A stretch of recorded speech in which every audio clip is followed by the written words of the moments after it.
Diciamo che dei messaggi di tranquillizzazione della situazione li diamo solo quando il trend è abbastanza solido, e noi possiamo dire che è solido perché noi parliamo ormai già da 4-5 settimane che l'andamento dei ricoveri si è rallentato e che stiamo avendo più dimissioni che ricoveri. La curva della crescita dei contagi Covid sembra aver invertito stabilmente l'andamento. È comprensibile l'atteggiamento prudenziale, ma molti sono gli indicatori che fanno ben sperare, come ad esempio la diminuzione drastica dei tamponi. Nei punti deputati di Arzignano e della Fiera di Vicenza sono oggi praticamente dimezzati.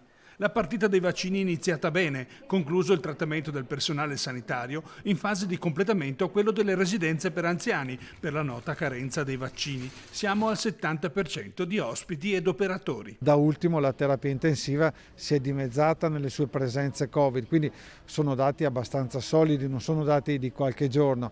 Dire che questo sia la fine, la chiusura completa della seconda ondata, questo non sono in grado di dirlo. Sicuramente noi dobbiamo affrontare anche con un pochino più di ottimismo e mi direi anche di coraggio le prossime settimane. Il Centro Europeo per la Prevenzione e il Controllo delle Malattie ha confermato però l'area di massimo rischio per il nord-est. Il Veneto è bollato rosso scuro, mentre a livello nazionale imminente è il suo ritorno in fascia gialla. Quella dei colori non è una vicenda che mi ha mai appassionato particolarmente.